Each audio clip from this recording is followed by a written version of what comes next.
교회 정치와 관계해서 교회 직분들을 살펴볼 것입니다. 여기 우리가 사도행전 20장 읽으니까 사도행전 중에서도 뒷부분입니다.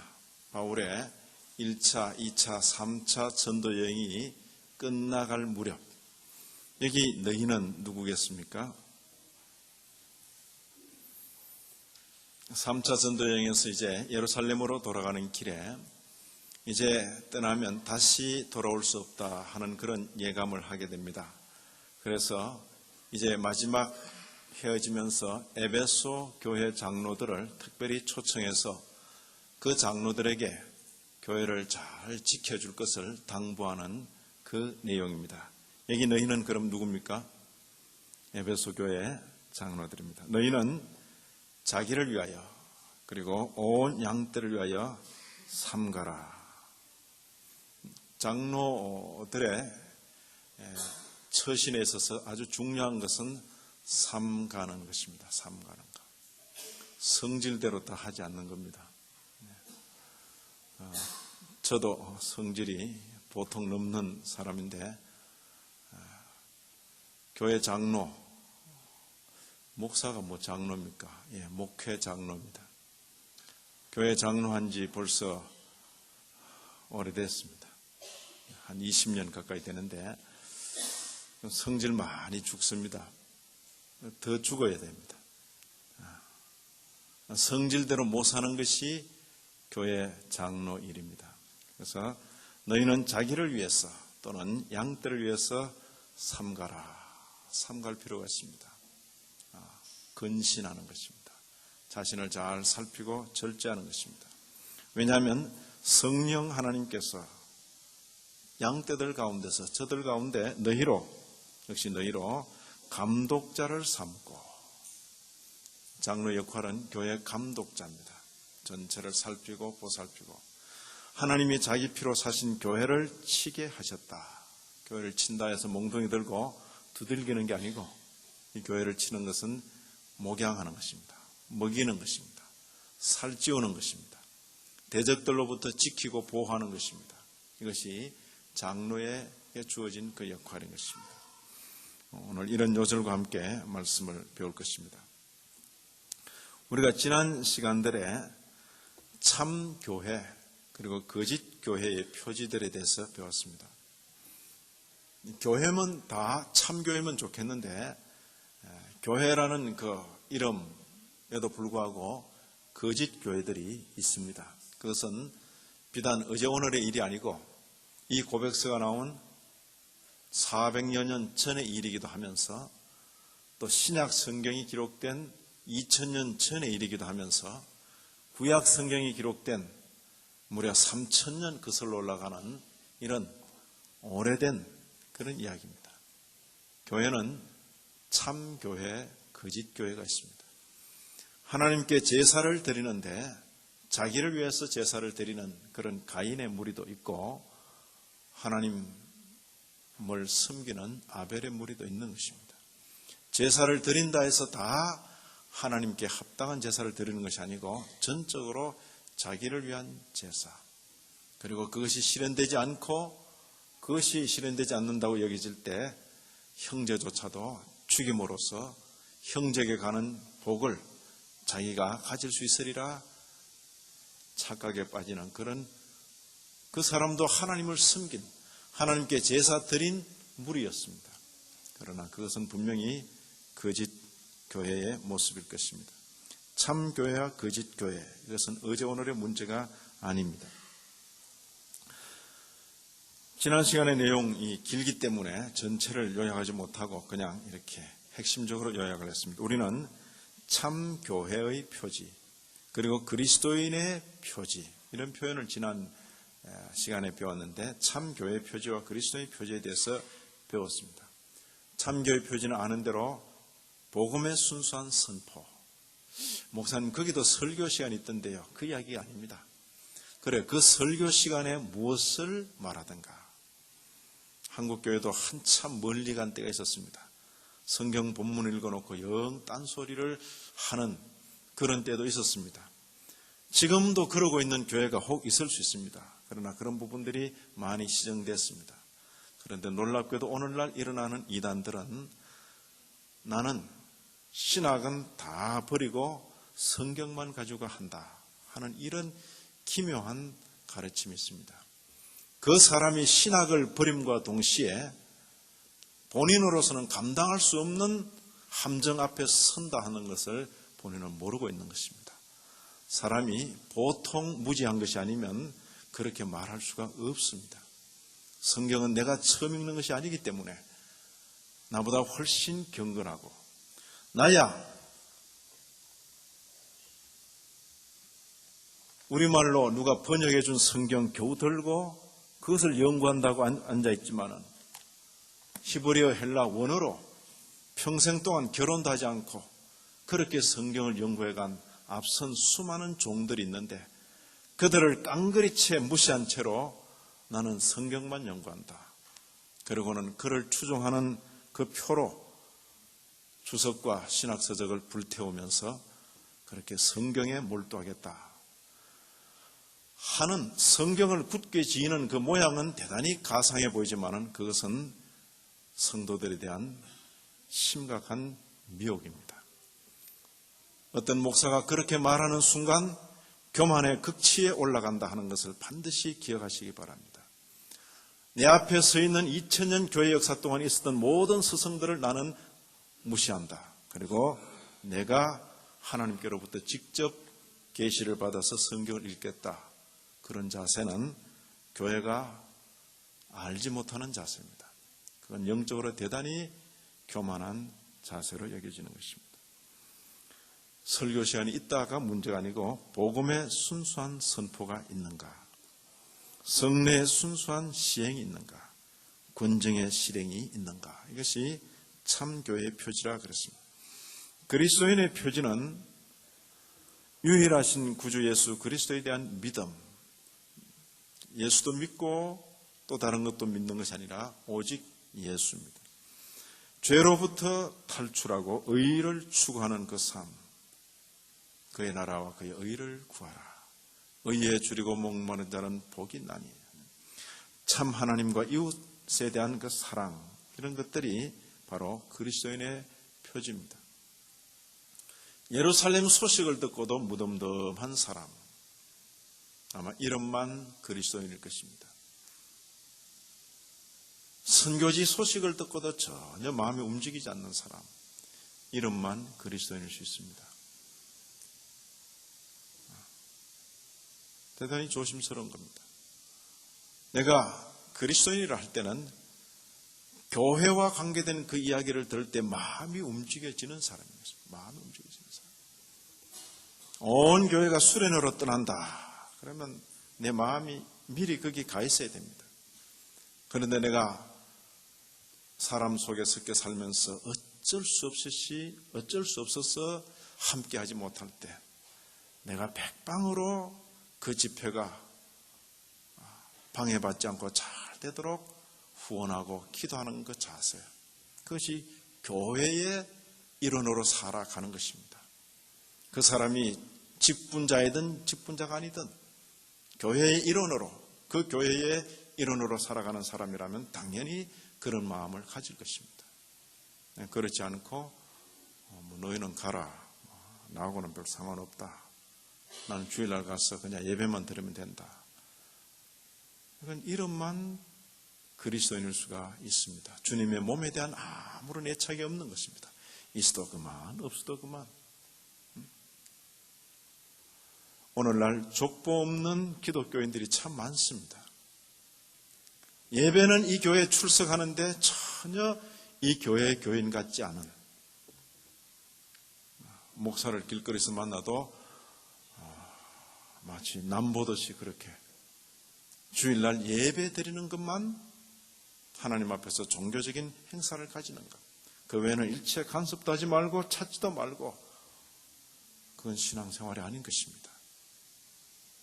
적어도 교회에 출석을 하면 반드시 등록을 하고, 등록하지 않은 채로 한 달이 가고 석 달이 가고 6개월이 가고 1년이 가는 것은 그렇게 바람직한 것이 아닙니다.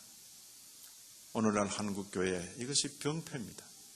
이 교회에서 저 교회로, 저 교회에서 저 교회로 간섭하는 분도 없고 책임질 만한 일도 없고, 그러고도 주님의 몸이라 말하기는 참 어려운 것입니다.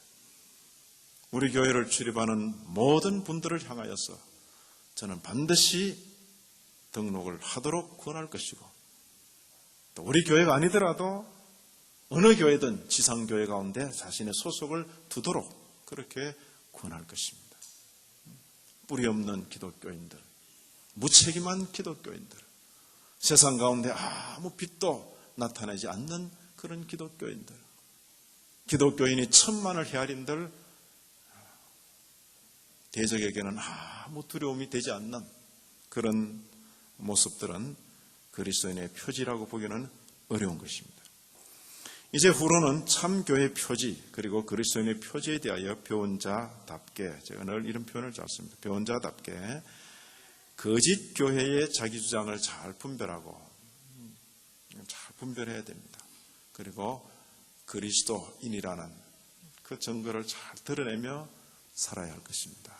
그래서 여러분들께서 이 교회에 잠시 불과 3개월 혹은 반년 있다가 또 다른 교회로 떠나게 되는 경우가 있더라도 한 번 받은 그 교훈과 지식을 가지고 정말 이렇게 살아있는 그리스도인답게 살아가는 것, 그것이 참으로 중요한 것입니다. 자, 오늘 교회 정치입니다. 바로 이런 그 교회, 이 참된 교회는 우리 주님께서 그의 말씀에서 우리에게 가르치신 영적인 질서에 따라서 다스려져야 한다라고 우리는 믿습니다. 그래서 이 고백서는 우리는 믿습니다, 이렇게 나옵니다. 이 교회는 사람들이 모이는 공동체, 이것은 주님의 그 가르치신 영적인 질서를 따라 다스려져야 된다. 그 몇 가지 질서가 있습니다. 교회에 말하는 사람이에요. 말하는 사람. 참 신기하잖아요. 다 모였는데 한 사람이 계속 말을 해요. 말을. 다른 사람 조용히 있고. 그 사람의 역할이 뭐냐? 그 사람의 역할이 뭐냐? 하나님의 말씀을 설교하고 성례들을 시행할, 그렇죠? 두 가지죠. 하나님의 말씀을 설교하고 성례들을 시행할 목사, 미니스터, 목회자, 패스터. 이 구분이 안 되는 단어들입니다. 목사들, 목회자들. 저는 이제 영어 단어 자체가 그런 의미를 가졌는지 그것은 제가 확실히 모르겠습니다. 그러나 독일어에서는 분명히 이렇게 구분이 됩니다.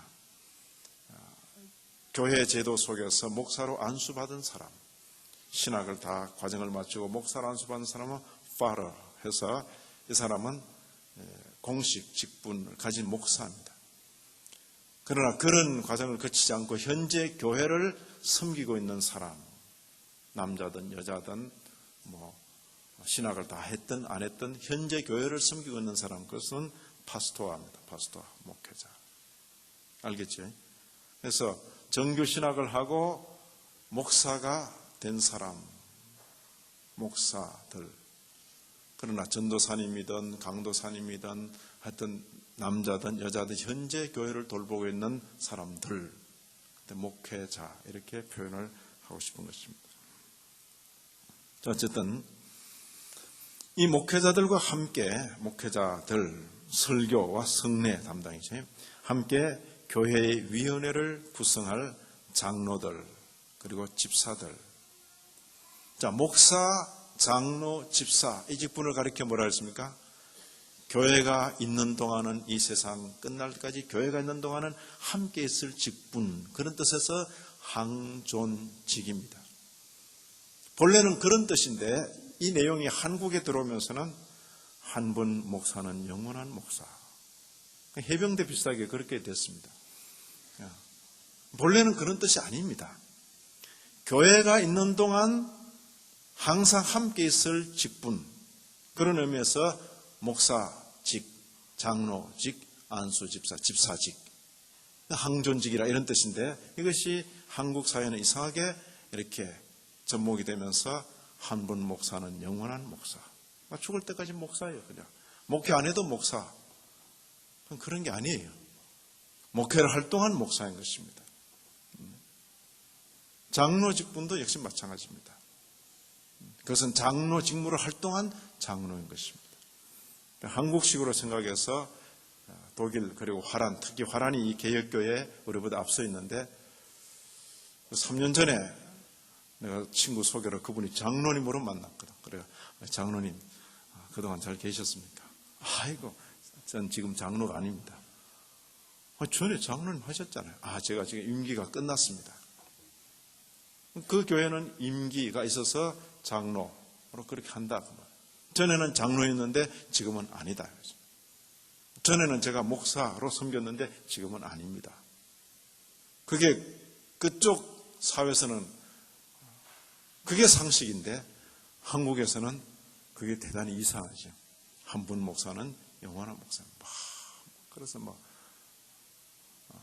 자기가 아니다, 이 길이 아니구나 하면 벗어날 수 있어야 되는데 못 벗어나는 듯이 그렇게 여겨지는 것입니다. 그것은 한국에 이렇게 제도가 도입되면서 뭔가 오해가 있는 것입니다. 저희를 가르쳤던 박윤선 목사님께서 바로 그 면을 우리에게 분명히 가르친 것입니다. 그것이 벌써 20년 전의 일이기 때문에 그때로서는 대단히 쇼킹한 그런 가르침이었습니다. 그런데 그것은 아직도 여전히 쇼킹한 것입니다. 자, 장로들과 집사들도 있어야 합니다. 이 수단들에 의해서 그들은 참 종교를 보존합니다. 그들은 참된 교리가 제대로 지켜지는지, 악한 사람들이 영적 방식으로 훈련되어지며 제재되어지는지, 그렇죠? 이 직원들이 하는 것입니다. 그리고 앞에 그 이야기는 장로와 관계된 이야기입니다. 가난한 자들과 핍박받는 모든 자들이 그들의 필요에 따라 도움받고 위로받는지 살핍니다. 이건 무슨 직분과 관계되어 있습니까? 집사 직분입니다. 사도 바울이 디모데에게 준 규칙에 따라서 신실한 사람들이 선택되어진다면 성경에 이런 규칙에 따라서 일꾼들을 선출하라. 그런 표현이 있다 그 말이에요. 이 수단들에 의해서 모든 것들이 잘 되어지며 질서 있게 될 것이다. 이렇게 고백을 하고 있습니다.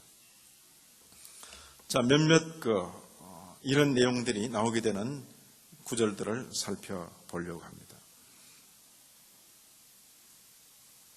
보시면 우리가 읽었던 그 요절입니다. 감독자, 교회 감독자, 교회를 치는 일, 이것이 장로에게 맡겨진 그 일입니다. 또 이게 에베소서 4장에서는 주로 가르치는 직분들이 언급되어 있습니다. 여기 사도, 선지자, 복음 전하는 자, 이것은 신약 교회에 있었던 직분이긴 하지만은 한 번 단회적으로 있었던 비상 직원입니다. 신약 교회가 세워지는 그 처음에 있었던 비상적으로 세워진 직원, 비상 직원입니다. 아까 목사, 장로, 집사, 항존직이라 그랬습니다. 그 목사는 강도사, 전도사 이런 것도 있던데요. 임시직이라고 그렇게 분류됩니다. 임시직, 항존직, 비상직. 여기 목사, 교사, 주일학교 교사도 나오네요. 이렇게 생각하면 안 됩니다. 이 교사는 독토, 신학 교수를 가리킵니다. 신학 교수. 전부가 가르치는 직분입니다. 교회 가운데서 말하는 직분입니다. 말하는 직분인데 이 이유가 뭔가? 왜 이런 직분들이 있게 하셨는가? 이는 성도를 온전케 하며 성도를 잘 준비시키며 그 말입니다. 이게 앉을 자리인지 설 자리인지, 그죠? 이게 손을 내밀어야 될 자리인지 손을 당겨야 될 자리인지, 돈을 지금 쓸 자리인지 돈을 쓰지 않을 자리인지, 이거 배워야 되는 것입니다. 성도를 온전케 하며 이때 기뻐해야 될 것인지 슬퍼해야 될 것인지 잘 무장시켜서 그 다음 움직입니다. 봉사일을 하게 하며, 그래서 그리스도의 몸을 세우게 하려고 말하는 자들을 교회 가운데 두셨다 그 이야기입니다. 이 집은 하나님 집이라 했습니까? 하나님의 교회여 진리의 기둥과 터다. 바울 사도가 디모데에게 이렇게 교회에 대해서 설명하고 있습니다.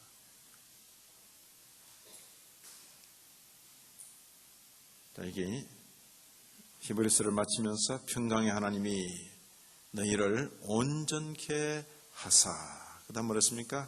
자기 뜻을 행하게 하시고. 우리 신앙생활이 우상 숭배와 다른 큰 면이 바로 이것입니다. 저를 찾아서 늘 가서 불공드리는 그 사람의 마음에는 그 불상 앞에 엎드릴 때마다 자기 소원 성취가 있습니다. 자기 소원 성취. 꽃 같은 자세로 십자가가 걸려있는 그 예배당을 향해서 나와서 늘 그렇게 빌 수 있습니다. 그러나 그런 자세는 성경이 대단히 낯설어하는 자세입니다. 처음 십자가가 있는 교회를 향하여 나올 때는 자기 문제 때문에 나왔을지라도 기독교인이라는 이 삶은 주님을 만난 이후에 자기 문제는 다 간 곳이 없고 주님의 멍에를 받아서 지고 가는 걸음입니다. 여기 표현을 이렇게 했습니다. 모든 선한 일에 너희를 온전케 하사 자기 뜻을 행하게 하시고, 이 자기 뜻이 내 뜻입니까? 하나님 뜻입니까? 자기 뜻을 어떤 분은 또 자기 뜻이라 이렇게 성경을 다시 이제 읽어야 되는데, 양의 큰 목자이신 우리 주 예수를 영원한 언약의 피로 죽은 자 가운데서 이끌어내신 평강의 하나님이, 그 다음 뭐였습니까? 평강의 하나님이 모든 선한 일에 너희를 온전케 하사 자기 뜻을 행하게 하시고. 누구 뜻입니까? 하나님의 뜻. 불상을 향하여 나아가는 무리와 십자가를 향하여 나아가는 무리가 그 겉모습에는 뭐 그렇고 그렇습니다. 구분이 잘 안 됩니다. 그러나 내면이 달라져 있는 것입니다. 하나는 자기 뜻을 실현하려는 자들이고, 하나는 하나님의 뜻을 실현하는 자들인 것입니다. 기독교 신앙은 자기 소원 성취하는 종교가 아닙니다. 자기 문제 때문에 하나님을 찾아 나왔을지라도 하나님 앞에서 자신을 다시 보게 되고, 그리고는 자신의 모든 문제를 내려놓고 하나님의 소원을 소원하게 되는 그것이 기독교 신앙인 것입니다. 그 앞에 즐거운 것을 예수 그리스도로 말미암아 우리 속에 이루시기를 원하노라. 하나님의 소원이 우리 가운데서 이루어지고 성취되는 것. 자, 여기 우리 주님께서 교회 가운데 말하는 자들을 세우셔서 교회를 이끌어 가실 때에 이런 권위를 주신 것입니다. 여기는 주님께서 제자들에게 하신 말씀인데, 너희 말을 듣는 자는 곧 내 말을 듣는 것이요, 너희를 저버리는 자는 곧 나를 저버리는 것이요, 나를 저버린 자는 곧 나 보내신 이를 저버리는 것이니라. 주님과 주님으로부터 보냄받은 사도들을 동일시 하시는 것입니다. 바로 이런 그 권위의 연속성 속에 교회가 있는 것입니다. 교회에서 말하는 자들의 그 위치가 있는 것입니다. 이런 확신 없이 교회에서 한마디 입을 열 수가 없는 것입니다.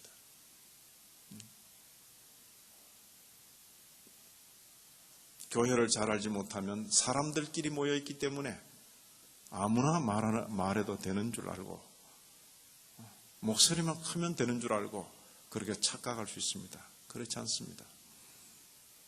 교회는 말하는 자가 있고 다수가 그 말을 듣는 것입니다. 듣는 것입니다. 그럴 때 말하는 자는 자신이 주님의 마음을 잘 살펴서 말하는가, 그것이 끝까지 마음을 써야 될 부분입니다. 그 부분에서 끝까지 자신을 단속해야 될 것입니다. 주님의 마음을 헤아려서 말하는가. 그런 자신이 없을 때 자신이 더 이상 설교를 하지 못할 것입니다. 아예 이런 생각 저런 생각도 없이 그냥 마구잡이로 설교하고 마구잡이로 그냥 마이크 잡았다고 막 말하는 경우는 설교를 배우지 못한 사람일 것이고 목회가 무엇인지 배우지 못한 사람일 것입니다. 종교 행위로 장사하는 정도나 경건을 이익의 재료로 여기는 사람들이나 할 짓입니다. 그러나 목회가 무엇인지 성경을 통해서 배운 사람이라면 성도 가운데 세움받아서 대표적으로 말해야 되는 그 순간 그는 대단히 하나님 앞에 진지할 수밖에 없을 것입니다. 여기 주님께서 전적인 권위를 그들에게 허락하셨습니다. 여기 또 요한복음 20장 23절을 보면 너희가 네 죄든지 사하면 사여질 것이고 네 죄든지 그대로 두면 그대로 있으리라. 이건 하나님만이 하실 일입니다. 하나님만이 하실 일인데 예수께서 내가 너희 죄를 사노라 이런 말씀을 했기 때문에 모든 유대인들이 경악하면서 죽여야 된다. 그렇게 결론을 내린 것입니다. 그런데 주님께서 제자들을 향하여서 부활하신 주님께서 제자들을 향하여서 너희가 네 죄든지 사하면 사해질 것이다. 신적 권위를 그 제자들에게 허락하신 것입니다. 우리는 교회의 이런 면을 함부로 여겨서는 안 될 것입니다.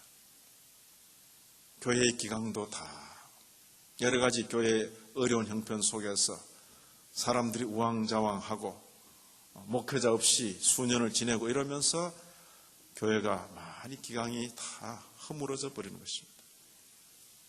그리고는 이 교회에서 행해지는 일들이 권위를 잃고 있다. 많은 성도들이 있는 가운데 세례 문답을 하고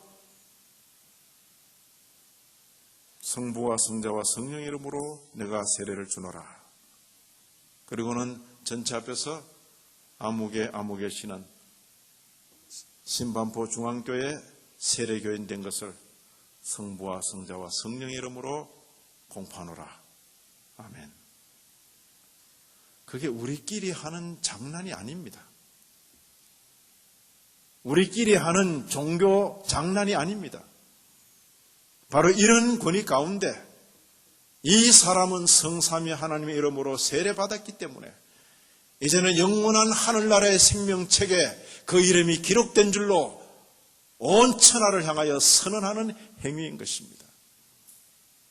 그 목사가 노년의 목사라고 더 권위가 있고 중년의 목사라고 덜 권위가 있고 이제 목사 한 수 받은 지 얼마 되지 않는다고 해서 권위가 없는 것이 아니다. 그 말입니다. 성도들이야 아이고 이제 초짜 목사한테 세례 받는 것보다 그래도 더 연륜이 있고 또 경력이 있는 그런 목사님한테 세례 받기를 원하죠. 그래서 어떤 분들은 이런 황송한 표현을 하기도 합니다. 목사님, 세례를 새로 받고 싶습니다. 왜요? 제가 전에는 세례 받았는데 가라로 받은 것 같습니다. 그래서 제가 이 교회에 와서 확실히 말씀을 깨달았습니다. 목사님이 제 이 생명의 은인입니다. 또 그렇게 말한 데서 그래 다음에 세례 받자 이러면 안 돼요. 다 미혹입니다. 다 쓸데없는 말입니다. 세례는 세례 주는 자의 권위에 의한 것이 아니고 성삼위 하나님의 이름으로 세례받기 때문에 그것이 권위가 있는 것입니다. 초년 이제 갓 안수받은 목사가 세례 주는 것이나 30년 목회하고 내일 모레 은퇴하는 목사님이 세례 주는 것이나 세례 효력은 똑같은 것입니다. 이런 면들이 개혁교회 안에서는 실제로 시행이 돼야 됩니다. 담임 목사만 세례 베푸는 것이 아니고 목사는 누구나 세례를 베풀 수 있는 것입니다. 담임 목사만 주례하는 것이 아니고 목사는 누구나 주례할 수 있는 것입니다. 이것이 그냥 이렇게 삼각형으로 전부가 이렇게 되어 있는 한국 사회에서는 어렵지요. 담임 목사가 해야 진짜 같고 부목사님이나 그 다음 이제 갓 오신 목사님이 하면 전부 연습 같고 또 아닌 것 같고 뭐가 빠진 것 같고 이건 우리 신앙의 신조에 맞지 않는 그런 의식입니다. 한국교회는 한국 이 사회가 오래도록 그런 이렇게 피라미드 조직 속에서 있어서 그런지 목사도 꼭 줄을 세워놓고야 안심하는 겁니다. 이 교회의 최고 대빵 목사가 누구냐? 그 다음이 누구냐? 그 다음 딱 줄 세워놓고야 우리 교회는 질서가 딱 잡혔다. 그런데 이 고백서는 그렇게 말하지 않습니다. 목사는 안수받는 그날로 똑같은 것입니다. 같은 것입니다. 제가 가르친 제자라도, 제가 머리에 손 얹고 안수한 그 목사라도 그가 안수받은 그 이후는 저와 동력자입니다. 동력자입니다. 여러 가지 일을, 그러니까 이 사람들이 섞여 살기 때문에 뭐 이렇게 첫 선임을 맡기고 그 다음 후임을 맡기고 뭐 이렇게 하긴 하지만은 의식에 있어서는 목사는 항상 같다. 분명히 제 제자인데 그가 이 단상에서 설교를 하면 저는 여기서 아주 귀담아 들어야 되는 것입니다. 그가 성례를 집행하고 성찬을 떼어주면 제가 감사함으로 받는 것입니다. 왜요? 주님 때문에. 주님 때문에 그런 것입니다. 교회의 머리는 주님이십니다. 연륜이 많은 목사가 주인이 아닙니다. 연륜이 많은 목사에게 뭐가 더 있는 것도 아닙니다. 그런 망상, 허상으로부터 벗어나야 할 것입니다. 하나님에게 부여했던, 하나님에게만 있는 죄사함의 권세를 말씀 사역자들에게 하나님께서, 우리 주님께서 선언하신 것입니다. 여기 전파하는 일이 없으면 어찌 듣겠는가? 듣지 못하면 어찌 믿겠는가? 믿지 못하면 어찌 부르겠는가? 전파하는 일이 참으로 중요하다. 그렇게 표현하는 것입니다. 그리스도의 일꾼, 하나님의 비밀을 맡은 자, 이것이 교회 가운데 말씀 사역자의 역할입니다. 그것은 하나님과 화목하게 하는 말씀입니다. 하나님과 화목하게 하는 말씀. 그리스도를 대신한 사신이라. 그리스도를 대신하여 간구한다. 그리스도를 대신하여. 그리스도를 대신하여.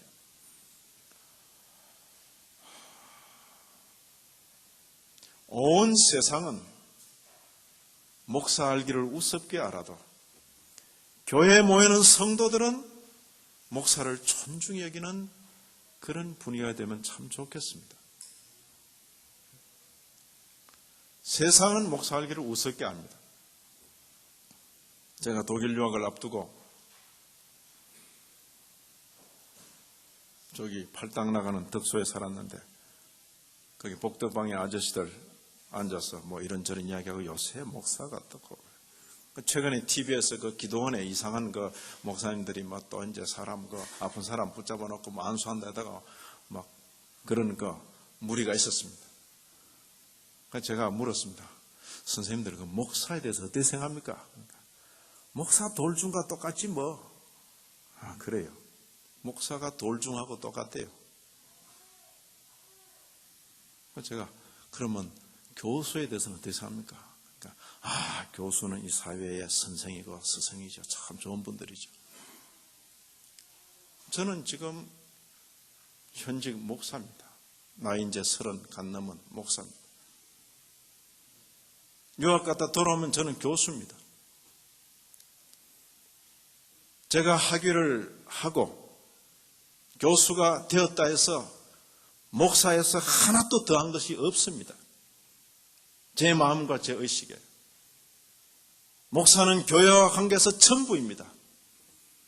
신학 박사가 되고 신학 교수가 되고 신학대학의 총장이 된들 목사에서 하나도 더하는 것은 없습니다. 그 직능을 따라서 그 기능을 따라서 혹은 공부하고 후학들을 길러는 일을 위해서 그 학문들을 더할 뿐이지 목사에서 더하는 것은 없습니다.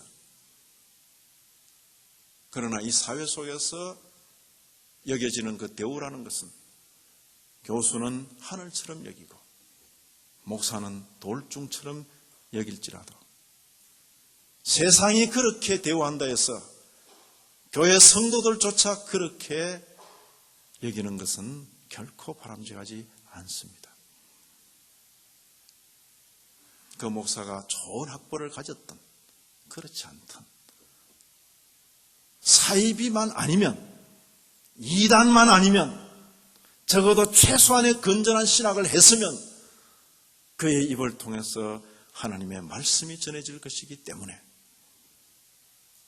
성실하게 자신이 받은 교훈을 따라서 말씀을 전하는 그 목사님들은 주님 대하듯이 우리 모든 마음을 다해서 진심으로 대해야 그것이 교회가 갈 길입니다.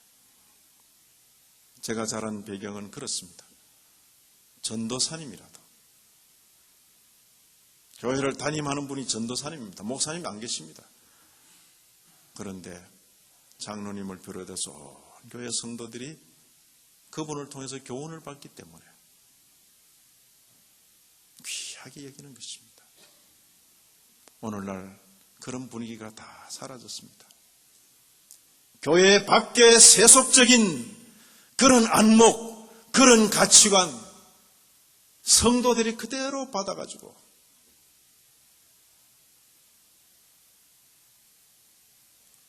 주님의 교회가 그러는 동안에는 아무 힘이 없습니다. 우리가 주님을 어떻게 존중히 여깁니까? 주님의 말씀을 대언하는 종들을 존중히 여김으로 그렇게 되는 것입니다. 저는 저희 후배 전도사님들과 목회자 후보생들에게 이렇게 말합니다. 최선을 다해서 행하십시오. 나이보다 더 할 수는 없지만 진실하게 최선을 다해서 행하십시오. 그대들을 존중히 여기는 사람도 있을 것이고 그대들을 함부로 여기는 사람도 있을 것이나 그러나 그대들은 최선을 다하여 행하십시오. 주님의 말씀을 맡은 자처럼 진지하게 처신하십시오. 세상이 나를 함부로 여긴다 해서 나도 함부로 처신할 것은 아닙니다. 저는 어느 누구 못지않은 그런 존경도 받아보았고 아주 없수 여기는 그런 대우도 받아보았습니다. 저는 그건 상관이 없습니다. 이 세상 속에서 이 사람은 목사를 이렇게 겪었구나. 이분은 목사를 이렇게 겪어서 이렇게 아는구나. 각자가 아는 만큼 대우하는 것입니다. 여기 감히 그리스도를 대신하여 이런 표현을 쓰는 것입니다. 그리스도를 대신하여 이런 그 어떤 자부심이 없으면 어떻게 합니까? 여기 말씀 전파자의 책임은 그러합니다. 바울 사도는 디모데에게 이렇게 교훈합니다. 너는 말씀을 전파라. 때를 얻든지 못 얻든지 항상 힘쓰라. 범사에 오래 참음과 가르침으로 경책하며 경계하며 권하라. 이게 말씀 전파자가 갈 길인 것입니다. 자, 이제 이 교회는 말씀 전파자 홀로 구성되는 게 아닙니다. 아주 좋은 목사가 있어서 장로가 필요 없다. 그러면 그 교회는 아직 미조직 교회입니다. 아직 정식 교회가 못 된다 그 말입니다. 목사가 탁월하기 때문에 그리고 우리 교회는 뭐 장로감이 없어서 교인들은 막 수백 명이 되는데 장로감이 없어서 그냥 목사 혼자 삽니다. 장로교회는 그런 교회를 아주 낯설어합니다. 그런 목사는 장로교회 목사 되기는 참 거리가 있는 목사입니다. 장로교회 목사는 교인 수가 어느 정도 되고 최소한의 규준에 맞으면 그 성도들 가운데서 장로를 세워서 함께 교회를 세워나가는 일을 기꺼이 감당하는 목사입니다. 세례교인 30명만 되면 장로 2분을 세울 수 있습니다. 이후에 세례교인 30명마다 장로 1분씩 더 세워갑니다. 많은 장로님들과 함께 목사가 홀로 교회를 다스려 나가면 자기 생각, 자기 주장, 자기 약점이 그대로 다 나타납니다. 두 사람만 함께 같이 있어도 그것이 서로 조절을 받고 억제를 당하기도 하고, 그것이 귀찮으면 장로교 목사를 못하는 것입니다. 와, 우리 교회는 장로님들이 사사건건만 막는다. 아이고, 없는 게 더 낫겠다. 그 장로교 목사를 못하는 것입니다. 장로교 목사는 반대 의견을 즐겨 듣는 사람입니다. 다른 의견을 존중히 여기는 사람입니다. 하나님의 말씀 앞에서 자신만만한 사람입니다. 하나님의 말씀 진리에 서 있다고 확신하기 때문에 모든 의견에 대해서 귀를 열고 듣는 사람입니다. 심지어 반대 의견에 대해서도 마음을 열고 듣는 사람입니다. 나를 감동하신 주님께서 내 형제를 어떻게 감동하셨는가? A 장로님을 감동하신 성령께서 B 장로님을 어떻게 감동하셨는가? 교회의 머리는 주님이시고 주님의 영께서 당회원들을 주장하실 것인데,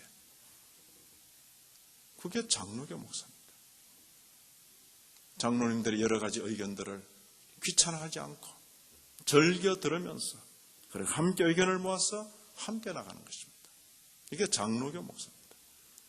그게 귀찮고 그게 힘들고 그러면 장로교 목사 못하는 것이죠. 감리교 가서 감독을 하든지 캐톨릭 가서 교황이 되든지, 장로교 목사는 독주하는 자가 아니고 함께 더불어 가는 자입니다. 여기 보면 교회에 감독들과 집사들도 있습니다. 여기 장로의 회라는 표현이 있습니다. 내 속에 있는 은사 곧 장로회에서 안수받을 때 예언으로 말미암아 받은 것을 조심없이 말하라. 그래서 안수를 받을 때 꼭 노회에서 받습니다. 목사가 안수받을 때 그냥 교회에서 그냥 자기 교회 장로들끼리만 모여가지고 그런 법이 없습니다. 목사들, 장로회에서 안수를 받는 것입니다. 각 교회에서 장로들을 택하여, 여기 장로들을 택하는 경우가 언급되어 있습니다.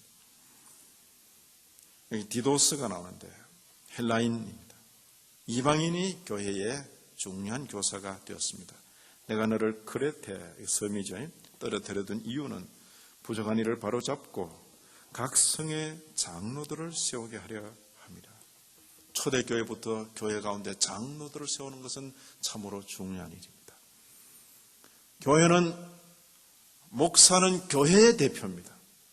장로는 교인들의 대표입니다. 장로는 교인들의 여러 가지 형편들을 잘 살필 책임이 있는 것입니다. 특히 중요한 것은 목사가 한 그 설교가 땅에 떨어지지 않도록, 그 설교가 예배 시간에 다 듣긴 들었는데 아무도 그 말씀을 기억도 안 해, 행하지도 않아. 그럼 그 교회는 아닌 것입니다. 그 부분에 있어서 장로님들이 그 말씀이 땅에 떨어지지 않도록 다 보살피는 겁니다. 과연 그 말씀을 제대로 들었는가? 그 말씀 들은 대로 제대로 살고 있는가? 그것을 살피는 자가 바로 장로인 것입니다. 살피기 위해서 본인이 솔선수범하는 것입니다. 여기 집사들도 그렇습니다. 교회 가운데 집사들도 있습니다. 여러 가지 그 규정들이 나오는데 넘어갑니다. 교회 가운데 투표를 거쳐서 선출이 된다 해서 자동 임명 그런 거 없습니다. 성경의 경우는 이에 그 사람들을 시험하여 봐라. 이에 이 사람들을 먼저 시험하여 보고 그 후에 책망할 것이 없으면 집사의 직분을 하게 할 것이다. 그래서 이 규정에 따라서 교회는 대개 한 6개월 정도를 이렇게 정하고 그 6개월 동안에 체질을 바꿔가는 겁니다. 교회 체질로 바꿔가는 겁니다. 제가 신학교에는 우리 신학생들에게 체질을 바꾸세요. 그런데 어떤 분은 그 말을 알아듣고 체질을 바꿔가는 사람인데, 저는 밤 늦게까지 공부하는 체질이고, 그러면서 늦게까지 공부하고 또 자기 전에 또 통닭 같은 것도 구해서 먹고 새벽에 일어나는 게 힘들어요, 힘들어. 제가 그래 말합니다. 한국에서 목회할 거냐, 아프리카 가서 목회할래? 한국 사람, 한국에서 목회할 것 같으면 어쨌든 새벽에 일어나야 된다. 예? 아마 현재 목사님들 치고 젊은 시절에 누가 새벽기도 만들어 놨나 이런 말 안 해본 사람 없어요. 다 해봤어요. 예. 제가 말이 좀 점잖아 그런데 원색 그대로 하면 언놈이 새벽기도 만들어 놔가지고 이렇게 고생시키노. 누구나 다 그런 말 하면서도 지금 다 목회 잘하고 있어요. 체질을 바꿔야 돼요. 교회 체질로. 그렇지 않으면 어차피 할 새벽기도인데 늘 일어날 때마다 신경질 내고 막 그냥 이렇게 하는 것보다 일어날 때마다 한 새벽기도는 5시 반인데 한 4시나 4시 반이나 다 일어나가지고 다 기도하고 그것이 즐겁고 재밌고 이래야 될 거 아닙니까? 매일 새벽에 일어나는 것이 건강만 허락된다면 그것이 참 기쁘고 즐겁고 그런 목회하고 새벽에 일어날 때마다 신경질 내고 막 그냥 놈이 만들어 놨나 이러고 그냥 일어나는 각오는 목회가 새벽 기도를 때우는 식으로 하지 마라. 하지 말고 그 새벽 시간 매일같이 반복되는 그 시간들을 참으로 귀하게 써라. 그게 성도들의 성장이 있다. 저는 자라면서 새벽기도 갔다 와서 자는 거는 인생을 망치는 걸로 생각했어요. 새벽기도 갔다 와서 자는 법이 없어요. 근데 이제 이렇게 둘러보니까 또 사람들 다 몸 상태도 안 그렇고 그래서 새벽기도 갔다 와서 이렇게 또 주무시는 분들도 들어 있더라고요. 저는 저를 가르친 스승들보다는 저는 훨씬 이렇게 좀 부드러운 사람이 돼가지고 그럴 수도 있다. 그러니까 저희들이 잘할 때는 새벽기도 갔다 와서 아침 식사 때까지 그 시간에 성경 읽는 것을 놓쳐버리면 하루 종일 성경 읽을 새가 없는 것입니다. 새벽에 일어나서 아침 먹을 때까지 그 시간에 성경 읽고 묵상하고 아주 좋은 시간이죠. 체질 개선입니다. 투표는 받아놓고 성도들은 다 이 사람이 좋습니다 했는데 체질이 아직 안 된 경우가 참 많습니다. 6개월 훈련하면서 체질이 개선됩니다. 수요일 오후 시간, 수요일 저녁 시간, 금요일 저녁 시간, 새벽 시간, 주일 오후 시간 다 힘든 겁니다. 그러나 직분을 감당할 수 있을 정도로 체질이 바뀌어져 가는 것입니다. 지식적으로 보완되는 것입니다. 그리고 생활적으로 정리가 되는 것입니다. 그렇게 한 6개월 동안 대충 맞추어 가죠. 그리고는 임직을 하는 것입니다.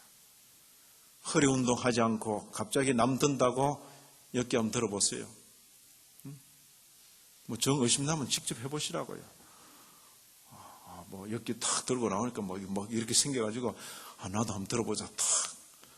그다음 결국 못 일어납니다.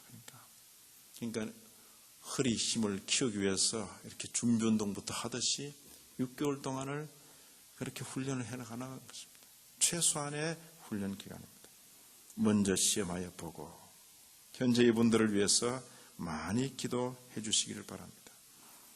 하나님께서 결국에는 세워 가십니다. 저 같은 사람도 세워 가잖아요. 우리 신학교 들어온 분 중에서 탈락되는 분 거의 없어요. 저 양반이 왜 왔지? 어떤 분은 그래서 면접하는데 우리 교수님 한 분이 그 얼굴 가지고 어떻게 목회하겠습니까? 그런 분이 있어요. 전혀 아니거든. 근데 그런 분들도 다 해요. 어쩌면 더 용감하고 씩씩하게 한다 그 말이에요. 그러니까 하나님께서 부르시고 이렇게 만들어 가실 때는 다 되게 돼 있습니다. 절대 중도 탈락하지 않아야 합니다. 은혜가 있습니다. 자, 이 수단들에 의해서 그들은 참 종교를 보존한다. 그리고 이 장로님들 경우에는 참된 교례가 제대로 지켜지는지, 악한 사람들이 영적 방식으로 훈련되어지며 제재되어지는지, 이건 이제 장로님들의 감독할 사항이지. 그리고 가난한 자들과 핍박받는 모든 자들이 그들의 필요에 따라 도움받고 위로받는지, 이것은 집사의 직분과 관계되는 일입니다. 자, 이것은 뛰어넘어가겠습니다. 자, 이렇게 집사 직분이 세워지는 것은 사도들이 기도하는 것, 말씀 전하는 것에 전무하기 위해서 주어지는 직분입니다. 본래 그것은 사도들이 맡았던 직분입니다. 그래서 이 교회 헌금을 가지고 계수하고 그 일을 가지고 구제하고 봉사하는 이 일에, 그러니까 헌금에 내가 손을 대고 있습니다. 성도들이 하나님께 드린 그 헌금을 이렇게 손으로 만지고 있습니다. 계수하고 있다 그 말이. 그 자체는 대단히 위험한 동작입니다. 그 행위 자체는 대단히 위험한 동작이에요.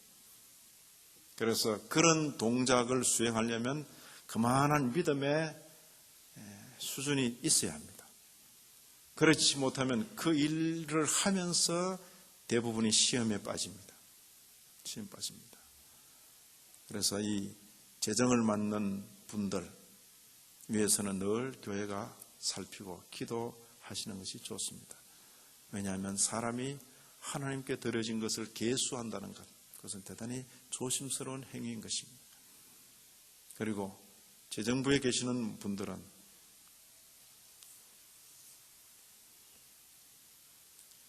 거기 헌금이라는 내용은 한 성도가 하나님과 관계된 내밀한 그 사연들이 거기에 다 나타나 있습니다. 그 내용들이 아무리 신기해도 그 말을 옮겨서는 안 되는 것이죠. 훈련이 안 된 경우에는 그 집사님 되게 가난한 줄 알았는데 헌금 억수로 많이 했대. 이런 이야기들이 식사하면서 막 공공연히 나오고, 그건 훈련이 전혀 안 된 경우입니다. 하나님과 관계된 헌금 사항에 대해서는 일체 말이 없어야 합니다.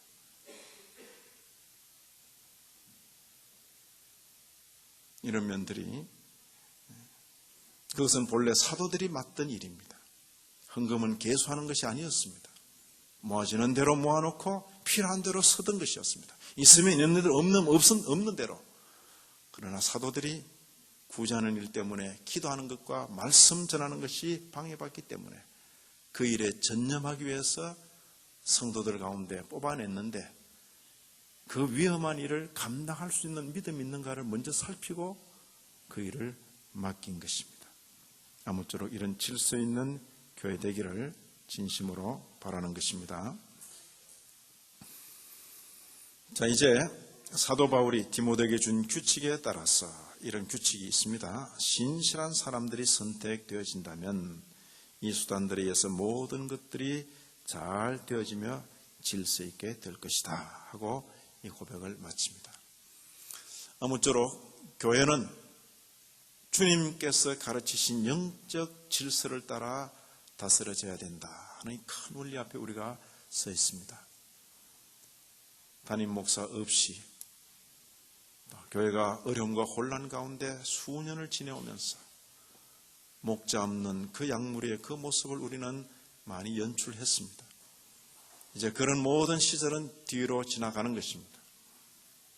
담임 목회자가 정해지고, 그리고 교회가 견고히 서갈 수 있음에도 불구하고 이전에 그런 행태들, 그런 언행들이 이 교회 가운데 보인다는 것은 있을 수 없는 일입니다.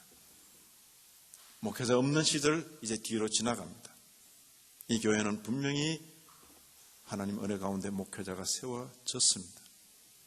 그리고는 교회는 힘있게 앞을 향하여 전진해 나가야 할 것입니다.